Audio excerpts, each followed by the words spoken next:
Salam alaikum wa rahmatullahi wa barakatuh. Dans cette séance, on verra comment établir un programme avec Scratch pour déterminer le PGDC de deux nombres entiers naturels.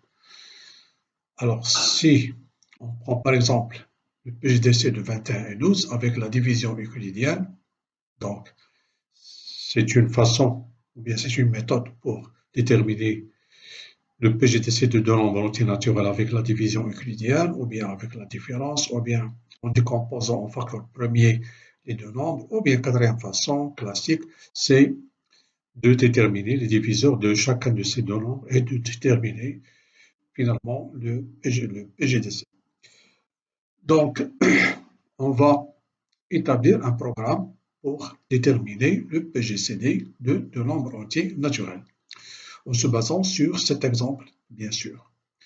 Tout d'abord, on va créer,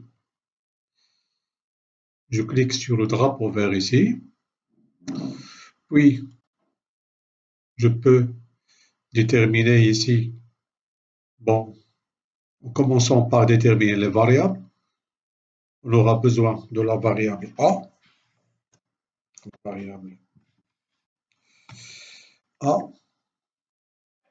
puis la variable B, puis une variable R qui sera le reste de la division de A par B. Je vais cacher ces variables ici. Voilà, je garde tout simplement l'exemple. Alors, je commence par demander maintenant ici quelle est la valeur de A, ou bien saisir A tout simplement. Bon, ici, j'aurai besoin de cette commande. Ici, la réponse sera affichée ici. La réponse, c'est la valeur qu'on va saisir pour A. On va dupliquer ces deux commandes. Ici, on va demander de saisir B, deuxième. Ici, B. Ici, B. Voilà. Donc, pour la valeur R, c'est-à-dire le reste de la division, ici, si je prends par exemple 21 divisé par 12, alors c'est 1 et le reste c'est 9. Donc ici, nous avons divisé 9 ici par 3, 12 ici par 9, 12 ici par 9, c'est 3, le reste c'est 3. Et ici, 9 par 3, c'est 3, le reste c'est 0. Donc, remarquez bien que le reste ici c'est 9, ici c'est 3, ici c'est 0. Donc, pour A et B, nous avons ici A c'est 21 et B c'est 12. Dans la première division, A c'est 21, B c'est 12 et le reste de la division c'est 9. Donc, qu'est-ce qu'on aura ici? On aura tout simplement, je vais choisir ici A modulo B. A modulo B ici. Voilà. Donc, R est égal, c'est le reste de la division de A par B. Voilà. C'est le reste de la division de A par B. Ça, c'est pour le reste R ici. Maintenant, on aura besoin d'une boucle. Remarquez bien, si je prends cet exemple, pour déterminer le PGCD des deux nombres, on a divisé 21 par 2, qui est égal à 1, le reste c'est 9. Puis, alors ici, nous avons A, ici B, ici c'est 1. Puis, alors, le A qui est ici 21 devient 12, c'est B. C'est B. Et ici, le B devient ici le reste de la division, etc. Donc, ici, j'aurai besoin d'une boucle. Ici, contrôle. Voilà.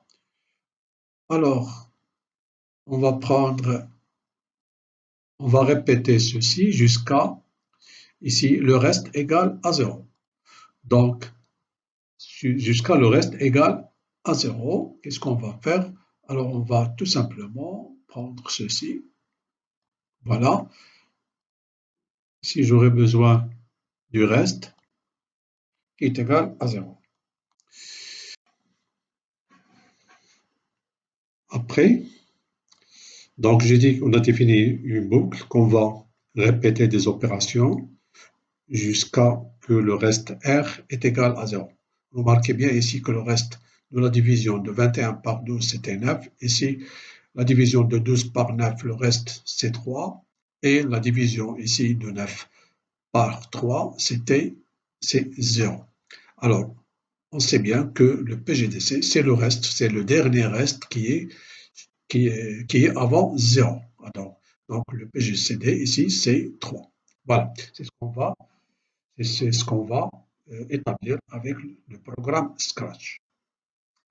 Donc, qu'est-ce qu'on va faire? On va tout simplement, la première des choses, que le A qui est égal dans la première division, A c'est 21 et B c'est 12 et le reste c'est 9. Donc, dans la deuxième division, remarquez bien que le A, maintenant, est devenu 12, 12 c'est B. Donc, on va changer ici, A par B. Donc, tout simplement, je vais déplacer ici la valeur de B. Donc, voilà, on va dire voilà, que A devient B dans la première opération. Maintenant, on va faire autre chose. Remarquez bien ici que dans la deuxième division, que le A est devenu 12CB et c'est quoi? B. Alors B est le reste de la division. Tout simplement, je vais changer ici B par R. Voilà. B est égal à R. Donc, j'explique pour une deuxième fois. Dans la deuxième division, le A qui était 21 est devenu 12, c'est B. Voilà. Et ici, le B, qui était 12, est devenu 9. 9, c'est quoi? C'est le reste de la division, c'est R. Et n'oubliez pas que toujours, nous avons que R, R, c'est le reste de la division de A par B. Donc, va faire ici A modulo B, c'est-à-dire le reste de la division de A par B. Maintenant, il nous reste simplement d'ajouter la conclusion qu'on verra en établissant ce programme. Donc, je vais choisir cette commande ici. J'ajoute ceci.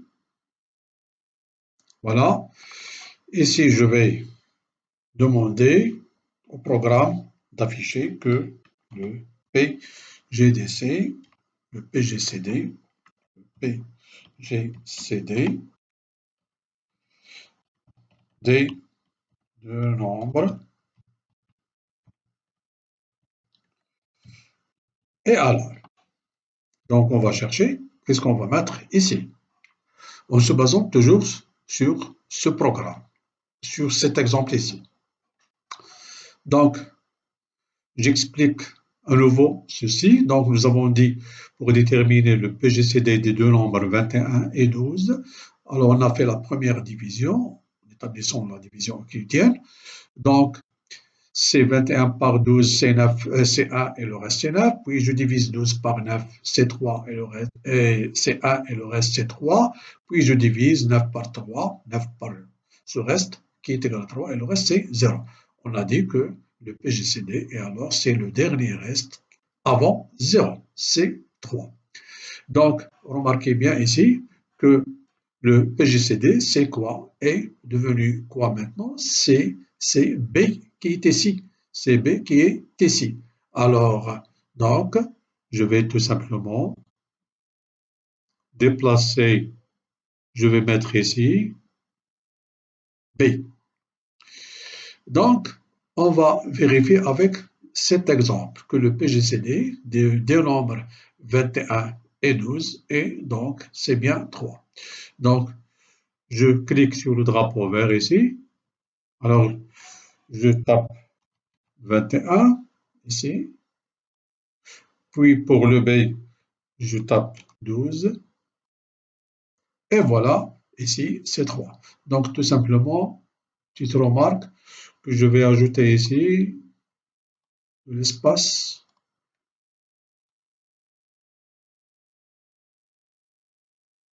Voilà, de l'espace. Et ici pour le temps, je peux mettre 4 au lieu de 2. Donc, je répète, je clique sur le drapeau vert. Par exemple, ici, je vais taper 21. Bien sûr, comme remarque, alors ici, nous avons pris 21 qui est supérieur à 12. Donc, ici, 21, 12. Voilà la conclusion, le PGCD ici, les deux nombres, et alors 3. Prenons un autre exemple. Je prends maintenant 12 et 18. Bien sûr, qui est égal à 6. Donc, le plus grand diviseur commun des deux nombres 12 et 18, c'est 6. Prenons un autre exemple. Si je prends par exemple 24 et 12, tel que 24 est un multiple de 12. Et bien sûr que dans le cas où A est un multiple de B, le PGCD, c'est quoi? C'est B. Donc, je vais prendre 12. Voilà, bien sûr, ici, c'est 12. Pourquoi? Parce que 24 est un multiple de 12. Un autre exemple, donc je prends par exemple 246, voilà, et par exemple 128. Voilà, alors ici, le PGC, c'est 2. Prenons un dernier exemple, par exemple, c'est 75, et je prends par exemple 35. Voilà le PGCD, et alors c'est ça. Voilà, on a terminé avec ceci, en établissant un programme pour calculer ou bien pour déterminer le PGCD de entier naturel. Et à la prochaine séance, Inch'Allah.